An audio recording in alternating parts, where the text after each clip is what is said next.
En México, y aquí en Tlaxcala específicamente, existe la figura del vicepostulador. Sin embargo, por cuestiones de compromisos ya adquiridos y que se fue moviendo esta rueda de prensa, no ha podido estar con nosotros. Es el presbítero doctor Rubén Rodríguez Valderas, quien ha hecho un excelente trabajo hasta ahora. En razón de su ausencia es que ahora pues me permito comentar algunas cosas breves sobre el proceso de canonización. Para empezar, el proceso de canonización es el modo ordinario, canónico, que la Iglesia tiene a través de investigaciones minuciosas sobre personas que mueren en olor de santidad y que, es necesario para declararles esa santidad, reconocerles sus virtudes, o en este caso el martirio, pues se sigue todo un proceso establecido por años para que puedan alcanzar esta declaración para toda la Iglesia.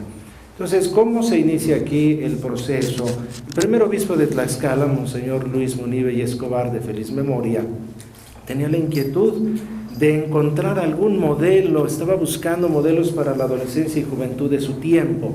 Un día, estando en Atlihuetzía, invitado pues a una festividad, encontró una inscripción hecha en Talavera en uno de los salones anexos de Atlihuetzía, que refería pues un dato importante, que allí está o estaba sepultado el cuerpo de Cristóbal, quien le llamaban ahí glorioso Cristóbal.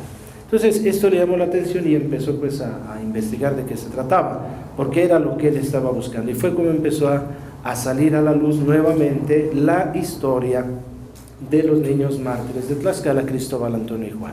Entonces él empieza pues en 1977 este proceso, y dicho proceso tiene dos fases, una del 77 hasta el 82, que se llama fase diocesana, empezando a hacer toda la investigación que corresponde, buscando fuentes, en fin, confrontando datos. El hecho es que en esa fase se logran obtener 83 fuentes que a lo largo de 4 siglos pues fueron hablando de esta historia, la historia de los niños mártires de Tlaxcala. La segunda fase ya era propiamente la fase romana.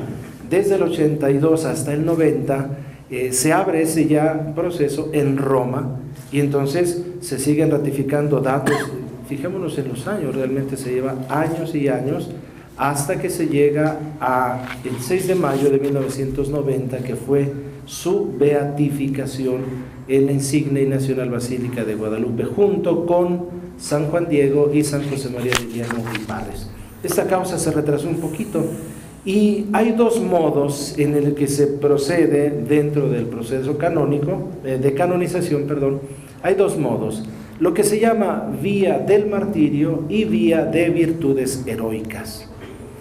Por la vía del martirio se trata pues de demostrar que la persona en cuestión no murió por mera casualidad de las circunstancias, víctima del momento, sino que se demuestra que verdaderamente derrama su sangre por amor a Cristo, por odio a la fe.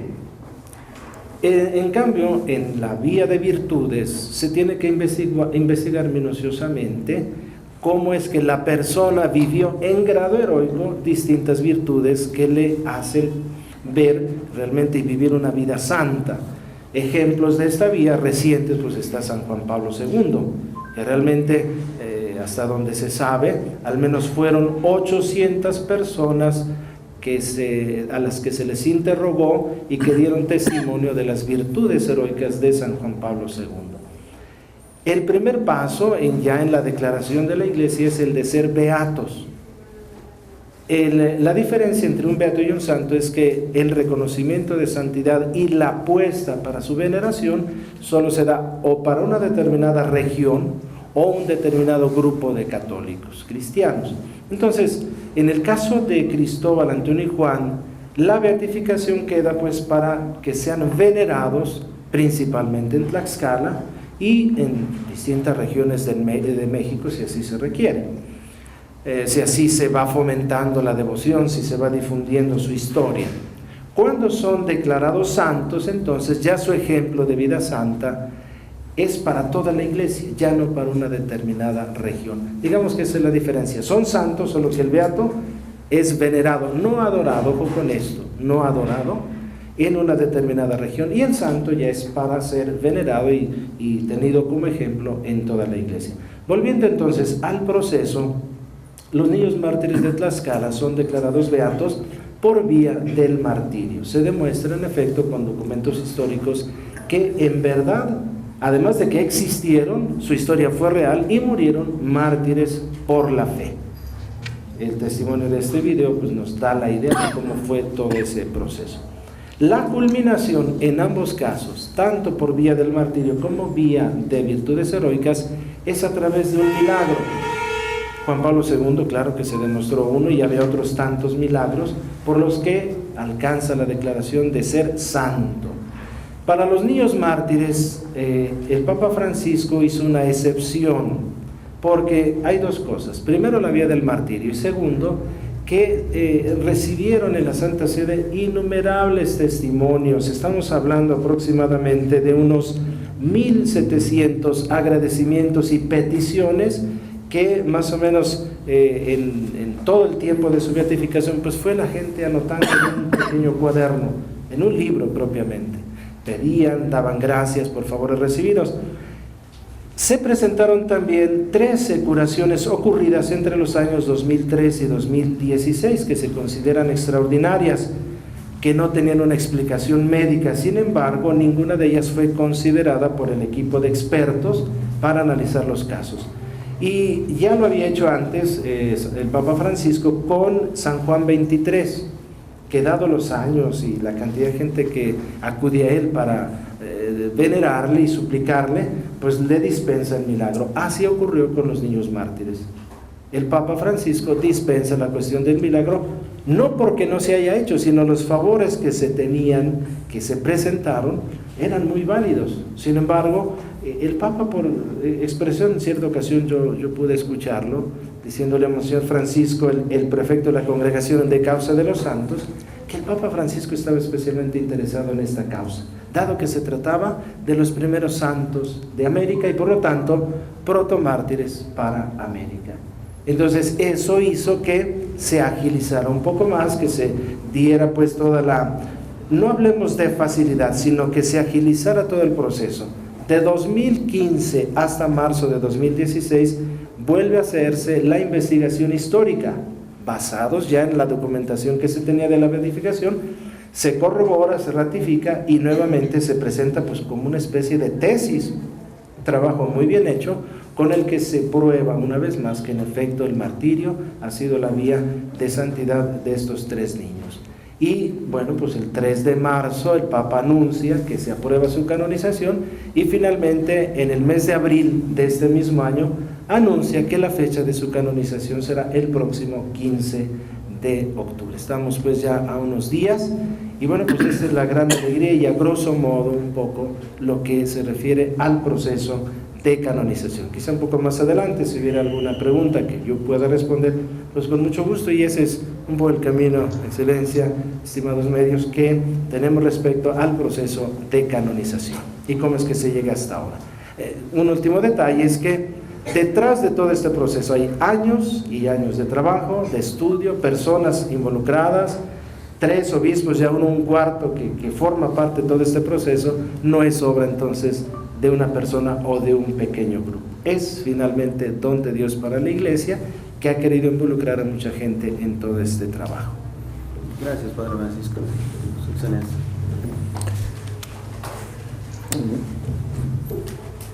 Nos ha presentado el Padre Francisco en relación con los datos y todo este proceso de beatificación y canonización. Pero ¿cuál es el sentido de esta? ¿Por qué la Iglesia propone a estos niños como modelos de santidad? Son dos aspectos, ¿verdad? Ser modelos de santidad y ser intercesores.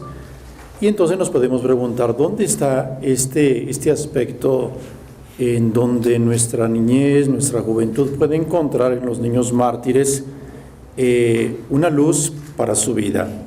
Yo les decía al inicio de mi servicio pastoral el día de la ordenación episcopal que la diócesis recibiría el 15 de octubre un don muy grande, el reconocimiento de la santidad de 3 de sus hijos. Yo insisto en esto, son pequeños, frágiles, indefensos, pero con un corazón generoso, fuerte, audaz. Y entonces el Espíritu Santo, con esta canonización que vamos a tener dentro de unos cuantos días, nos está invitando a retomar lo esencial de la misión de la Iglesia, es decir, la evangelización. Los niños mártires fueron discípulos misioneros de Jesús. Anunciaron con su vida y con su palabra la misericordia de Dios. Son los hijos más grandes que ha tenido la Iglesia que peregrina en Tlaxcala, y por ser los mejores, recibieron el don más grande que puede recibir un discípulo de Jesús, el martirio. Y también interceden por nosotros, nos acompañan para que no desfallezcamos en el anuncio del Evangelio. Yo creo que nosotros tenemos que valorar este signo grande.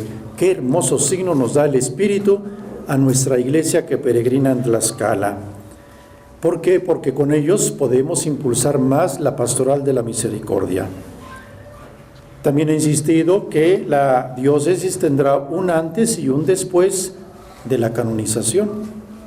Antes de la canonización, pues no estaba todo este proceso, pero ahora con la canonización del Papa Francisco, que va a ser de estos niños, va a tener la diócesis mucha luz, caminos, y de alguna manera se van a abrir horizontes nuevos.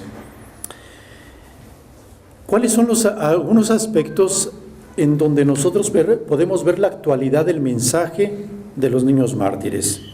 Un primer punto es en la línea de la evangelización. Los protomártires, que son protomártires de México y de América, se comprometieron y murieron por la evangelización de los pueblos indígenas y la consolidación de las costumbres de vida cristiana, a fin de construir una sociedad inspirada en la justicia y en la promoción humana. Allí está como la primera luz, en la línea de la evangelización. Los niños mártires nos impulsan a esto. Otro aspecto va en consonancia con lo que el Papa Francisco está insistiendo a la Iglesia. Los niños mártires se colocan en esa consonancia, en esa línea del Papa Francisco. La invitación a que la Iglesia salga de sí mismo para encontrar a los demás es la dinámica del éxodo, del don de salir de sí, del caminar y del sembrar continuamente, ir siempre más allá. Esta fue la actitud de los niños mártires, que aunque podían vivir la fe en la intimidad de la propia familia y en la seguridad de su familia, prefirieron manifestar abiertamente su fe sirviendo como catequistas, misioneros, evangelizadores. El Papa Francisco nos ha insistido mucho en este aspecto: salir al encuentro, buscar a los lejanos, llegar a los cruces de los caminos para invitar a los excluidos. Los niños mártires vivieron un deseo inagotable de brindar misericordia, fruto de haber experimentado ellos mismos la misericordia de Dios. Otro aspecto más de la actualidad de este mensaje de los niños mártires es la riqueza de la Iglesia. Estos niños son parte de la riqueza de la Iglesia. Con su sacrificio regaron la tierra en la que se implantó el cristianismo. Dice la oración colecta de la fiesta de los niños mártires, que con la sangre de los bienaventurados niños Cristóbal, Antonio y Juan, se le dice a Dios: consagraste la primera evangelización del Nuevo Mundo. Ellos son los que con su sangre consagraron esta evangelización. Es una confirmación de lo que afirma el Papa Francisco respecto a la juventud mexicana. Hay un texto muy hermoso del Papa Francisco hablando de la juventud mexicana. Dice así: uno de los mayores tesoros de esta tierra mexicana tiene rostro joven, son sus jóvenes. Y les dice a los jóvenes: sí, jóvenes, ustedes son la riqueza de esta tierra. Atención, No dije la esperanza de esta tierra, dije su riqueza. Así explica el Papa. Y entonces estos niños de alguna manera nos hacen una invitación fuerte a nuestra juventud de ser la riqueza de nuestra tierra. Otro aspecto es la pastoral juvenil, también en la actualidad de su mensaje. El Papa Francisco ha exhortado a los jóvenes a no dejarse robar la esperanza, a no acomodarse en el sillón felicidad que lleva a la soledad y a la apatía, sino a salir para compartir el amor y la misericordia con todos, manifestando confianza, acogida, compasión y capacidad de realizar grandes sueños. Los niños mártires rompieron muchos esquemas, salieron de ellos mismos. Son numerosos los desafíos que tienen nuestros jóvenes actualmente: la secularización, la educación, la desconfianza del sistema económico y en la política, desintegración familiar, relativismo moral. Y la Iglesia quiere responder a esta sed de los jóvenes yendo a sus propios lugares naturales, en la escuela, en la parroquia, animando el servicio y ayudándoles a formar familias estables que sean el fruto de matrimonios basados en principios sanos. De alguna forma, los niños mártires de Tlaxcala ofrecieron su vida por estas razones. Así nuestros jóvenes, al ver a estos niños, podrán encontrar motivaciones para ofrecer generosas energías evangélicas en la familia, en la escuela y en la sociedad. Por eso son un modelo extraordinario de aliento y apoyo para todos los jóvenes de México y de América Latina que buscan un sentido a la propia vida. Sin duda tendremos luces muy grandes con la contemplación de la vida, la entrega generosa de los niños mártires. Esos son unos puntos de la actualidad del mensaje de los niños mártires y sin duda hay otros puntos. Son una beta estos niños mártires para nuestra sociedad, para la niñez, la adolescencia y la juventud. Gracias, Excelencia. Ahora, Vicario General, señor Jorge Iván, nos comentará la programación que vamos a tener allá en Roma con motivo de la canonización. Para compartir de que son en torno a 400 peregrinos organizados que salimos de aquí de Tlaxcala para estos eventos. Tenemos inscrito en torno a 70 sacerdotes, más de 50 aquí de la diócesis y otro de otras diócesis de la República Mexicana. Nos van a acompañar algunos cardenales, arzobispos y obispos, que entre otras cosas están allí algunos porque en esa semana previa al 15 de octubre se celebran los 50 años del Colegio Mexicano. Ciertamente en Roma vamos a encontrar muchos otros sacerdotes, religiosas, otros laicos que estudian y viven allí en Roma y estarán juntamente con nosotros, además de muchos otros italianos o de otros lugares que están interesados precisamente en esta causa. A grandes rasgos, la programación consiste primero el sábado 14. Vamos a tener un acto académico en el auditorio del Colegio Agustiniano de Roma. Ese acto académico consiste en una primera ponencia por parte del vicepostulador, el presbítero doctor Rubén Rodríguez Valderas del Opus Dei, quien ha llevado todo este proceso desde México y ha sido el enlace con el postulador. El segundo momento, o la segunda ponencia, es por parte precisamente del postulador, el padre Giovanni Giuseppe Califano, es un franciscano que es quien ha hecho todas las gestiones ante la Sagrada Congregación para la causa de los santos. A grandes rasgos, en esto consistiría el acto académico. De ahí nos vamos a trasladar a unos 20 minutos a la Basílica de San Andrés, en italiano Santa Andrea de la Valle, de los Padres Teatinos, allí presididos por el arzobispo metropolitano de Tijuana, Monseñor Francisco Moreno Barón. Tendremos una solemne celebración de vísperas. En ambos momentos, de parte de la diócesis, habrá un reconocimiento, bien sea al vicepostulador, al postulador y también a don Francisco Moreno Barrón, porque ha sido en estos últimos años el promotor de la causa. Al día siguiente pues está el acto central que presidirá el Santo Padre. Tengamos presente de que además de los niños Cristóbal, Antonio y Juan, el Santo Padre canonizará a otros mártires y a otros santos allí en la plaza de San Pedro. En esa celebración nos han pedido desde la prefectura de la Casa Pontificia e igualmente desde la Oficina de Celebraciones Litúrgicas del Papa que sea un laico quien lea la lectura en la misa de canonización en español, porque va a ser en varios idiomas, teniendo presente de que otros mártires son del Brasil, otro mártir es italiano, otro santo que va a ser canonizado es italiano y el otro padre Escolapio español.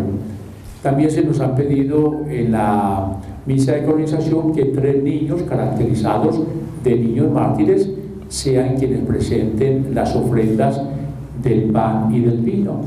A su vez, 3 seminaristas de nuestra diócesis integrarán el equipo litúrgico. Ciertamente, nuestro obispo don Julio César concelebrará ahí al lado del Santo Padre. Como peregrinos hemos tenido 2 reuniones, por lo tanto vamos muy bien preparados, con el fervor que requiere tal celebración, pero igualmente con el entusiasmo, la alegría que nos caracteriza. Al día siguiente, lunes 16, nos vamos a reunir en la Basílica de Nuestra Señora de Guadalupe en Roma, que tienen los padres legionarios de Cristo. Tendremos lo que llamamos la celebración de acción de gracias. Nos la va a presidir el prefecto de la Sagrada Congregación para la Causa de los Santos, el cardenal Angelo Amato, que aquí hay que subrayar primero que es un salesiano y ellos tienen como misión, como apostolado, fruto de su carisma, particularmente el trabajo con los niños, con los adolescentes y con los jóvenes, y él mismo lo expresaba en repetidas ocasiones, le tomó mucho cariño a la causa. Y el segundo elemento muy importante, él fue el ponente ante los demás cardenales de la causa de canonización de los niños mártires. Por lo tanto, es una causa que conoce y, como él mismo lo ha expresado, la tiene muy en su corazón. Por lo tanto, aceptó con mucho agrado presidir esta celebración. Finalmente, el miércoles vamos a participar en la audiencia que habitualmente el Santo Padre tiene todos los miércoles en la plaza de San Pedro, lo llamamos la catequesis. Y sin duda alguna él ahí, como acostumbra, va a hacer mención de los santos que el domingo anterior canonizó. En esa ocasión, a diferencia de la misa, que es un momento pues, que pide más recogimiento, más fervor, en esa ocasión habrá oportunidad como de manifestar de manera mucho más espontánea nuestra presencia y nuestra alegría. De consecuencia, entonces, se le van a presentar algunos dones al Santo Padre.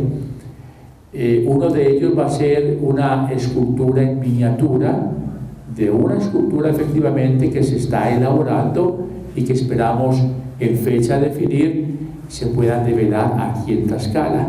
Una réplica miniatura se le va a llevar al Santo Padre y en la que se le va a presentar juntamente con algunos otros dones. Nos va a acompañar una delegación oficial de parte del gobierno, encabezada precisamente por el señor gobernador y su señora esposa, y ellos igualmente le van a llevar al Santo Padre algún presente característico aquí de Tlaxcala. Ciertamente es un acontecimiento de trascendencia nacional, por lo tanto la Santa Sede, a través de la Embajada de México ante la Santa Sede, cursó la invitación al señor Presidente de la República, el cual delega en el secretario para asuntos religiosos su representación. Esto es a grandes rasgos la programación y algunos detalles de quienes vamos a estar allí en Roma. Gracias, monseñor. Ahora pasaremos a la sesión de preguntas. Si para este momento dicen su nombre, el medio que representan y la pregunta. José Luis Aguancia, en el periódico digital Gente TLX. Preguntarles si tendrán una celebración en Tlaxcala simultánea, precisamente a la hora que esté organizando la canonización. Sí, hemos estado motivando a los decanos y a todas las parroquias para que cada una de las comunidades pueda organizarse en una vigilia de oración, de fiesta, de celebración, en espera del acontecimiento de la canonización. Entonces las parroquias se van a organizar, ya sea en las plazas, en los mismos templos, donde se pueda realizar esta vigilia de oración, y después van a ver ya por pantallas gigantes o en la televisión la transmisión de la canonización, que será a las 3 de la mañana del día 14 o del día 15 ya propiamente. Pero sí, las comunidades parroquiales se están organizando para sintonizar no solamente con la señal, sino sintonizar con el acontecimiento de la canonización. Ya es algo que están preparando las parroquias. Maritza Hernández, Tlaxcala Televisión, saber si el lugar que va a resguardar estos niños, a las imágenes, saber si van a realizar alguna rehabilitación en el lugar. ¿Cuál será la iglesia que será sede del santuario? Posteriormente, bueno, yo tengo entendido que Monseñor Barrón dio un decreto del santuario de Atlihuetzía como santuario diocesano.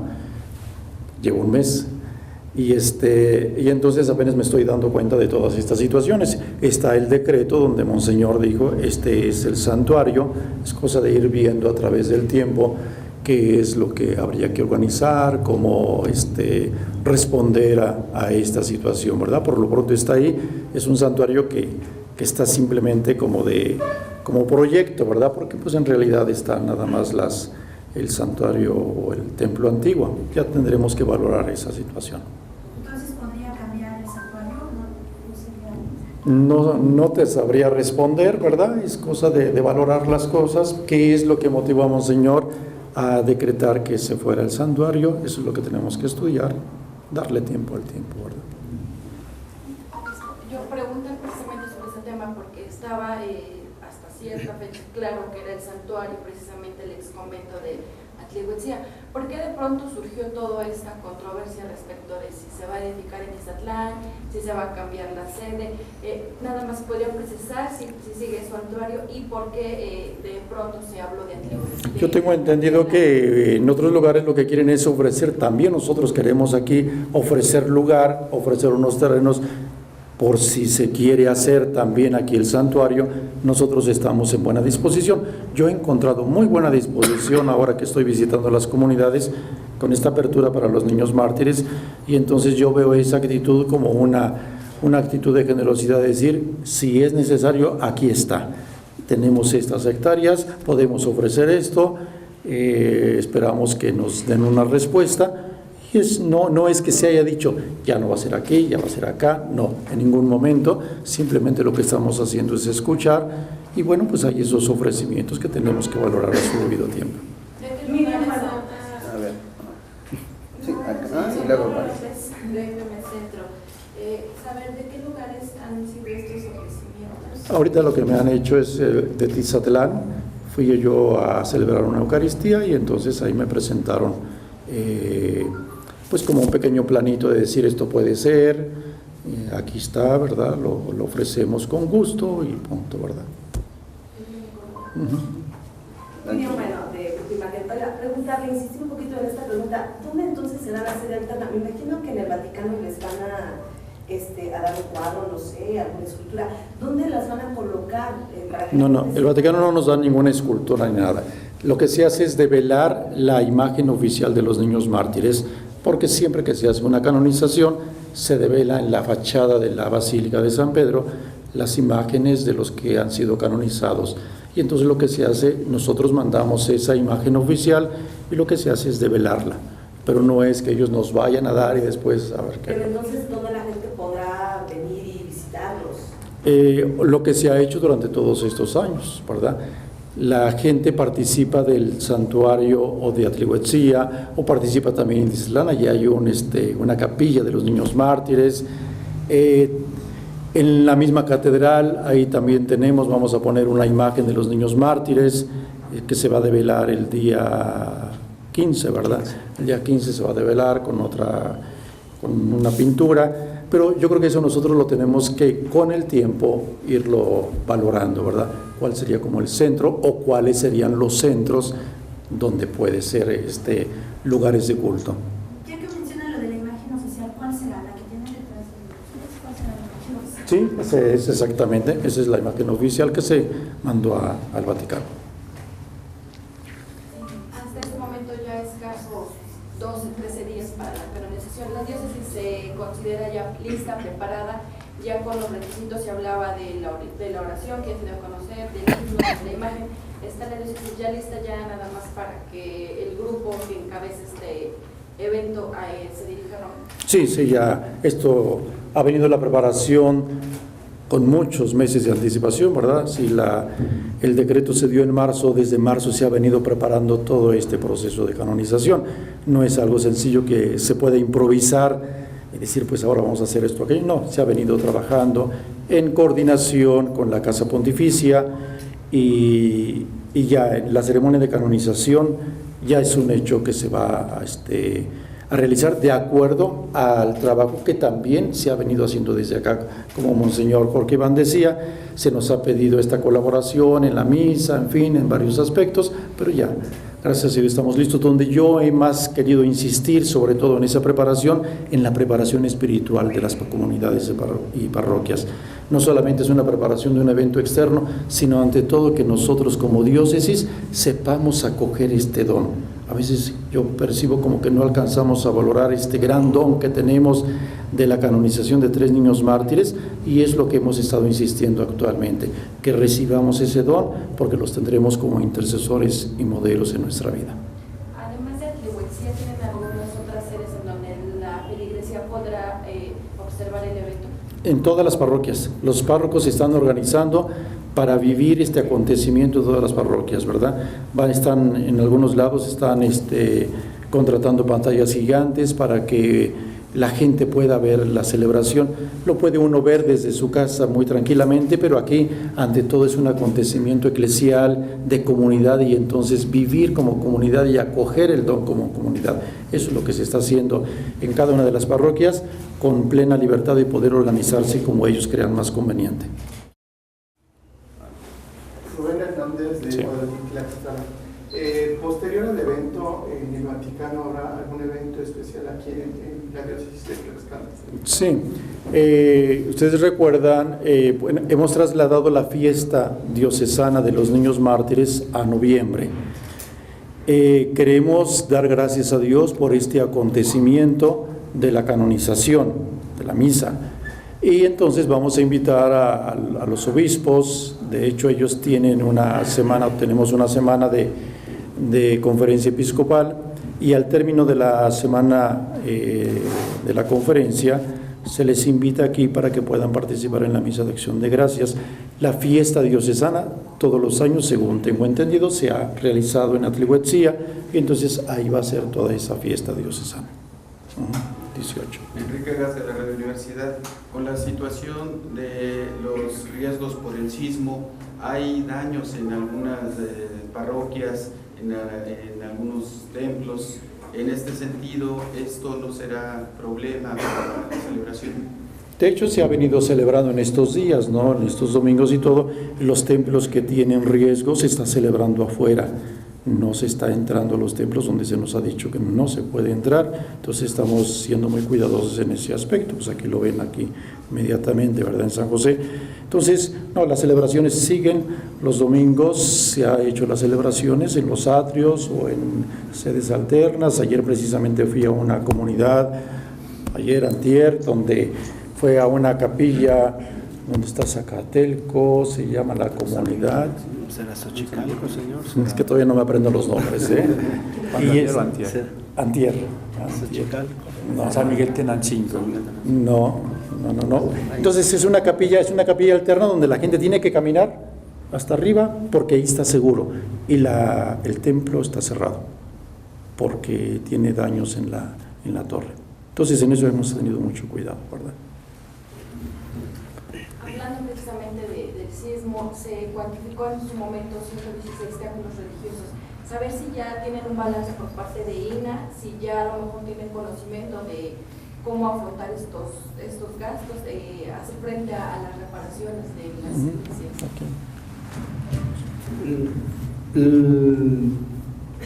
En esa misma semana del sismo, el 19 a 2 días después, el 21, hubo un encuentro importante de autoridades civiles con todo el presbiterio.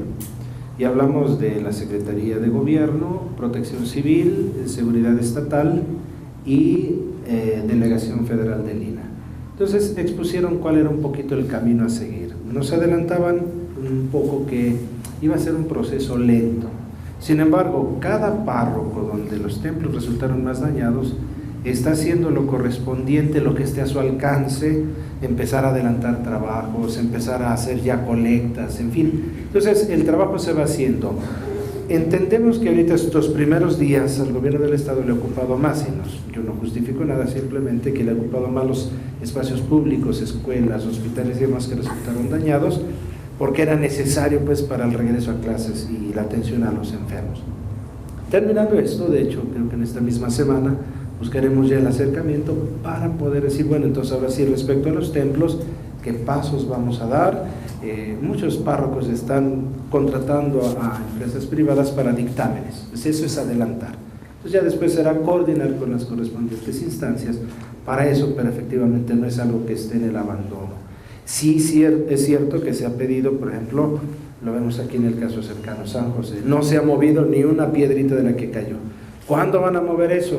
Pues todo lleva su proceso, pero entonces está dando la atención. Sabemos que es lento, pero estamos en ese camino. Sí. Juan, la jornada precisamente sobre este tema y preguntarles si ha variado el número de templos, parroquias, iglesias, con esta afectación a partir del paso de los días y con las réplicas y sobre todo con la visualización que han tenido y este trabajo adelantado que viene impresionante. El último reporte que entregó la Comisión Estatal de Seguridad es de 125 templos dañados, ya se había dicho, y no ha habido o sea, en la cuestión, digamos, de actualización, no ha habido reporte. Más bien, gracias a Dios, en muchos casos se han hecho revisiones con Protección Civil Municipal y no se han visto riesgos. Entonces, como había anunciado Su Excelencia, se han ido abriendo templos paulatinamente.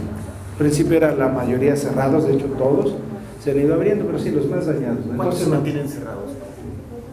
Ahorita en este momento sabemos que son 5, Excelencia, que es Tepeyanco, San José, Ocotlán, Iztacuistla y Nativitas, templos parroquiales. Otros ya digamos no parroquias, pero por ejemplo aquí en la ciudad tenemos el Templo de la Santísima, está seriamente dañado y lo mismo está cerrado. Ya Su Excelencia ha mencionado de otro donde estuvo el sábado y dice fue a San Jerónimo Zacualpan y no se logró en el templo, sino en una capillita alterna porque también vence los riesgos en la torre. Entonces no se han incrementado los daños, está ahí aún con réplicas. Entonces bueno, pues estamos a la espera, digamos así, de ya coordinar los trabajos para esto, de restaurar.